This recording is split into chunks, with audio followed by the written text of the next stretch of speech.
नमस्कार, मी अजीज खान आपल्या NATV India news मध्ये सर्वांच्या स्वागत करतो. पाहूया आजच्या विशेष बातमी. SFIचे हिमायतनगरमध्ये विद्यार्थी युवक संताप आंदोलन, शिक्षण मंत्र्याच्या राजीनाम्याची मागणी. देशभरात गाजलेल्या नीट परीक्षा पेपर फुटीच्या निषेधार्थ आज हिमायतनगर येथे स्टुडंट फेडरेशन ऑफ इंडियाच्या वतीने तीव्र विद्यार्थी युवक संताप आंदोलन करण्यात आले.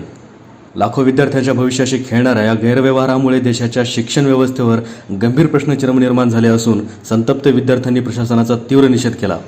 नवी दिल्लीतील जंतर मंतर येथे शांततापूर्ण आंदोलन करणाऱ्या विद्यार्थ्यांवर झालेल्या कथित पोलीस लाठीमाराचा SFIने जाहीर निषेध केला.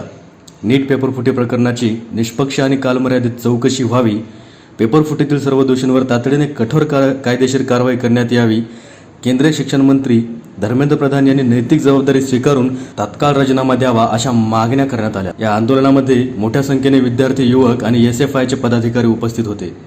Bureau report Shaikh Arshad, Himayatnagar.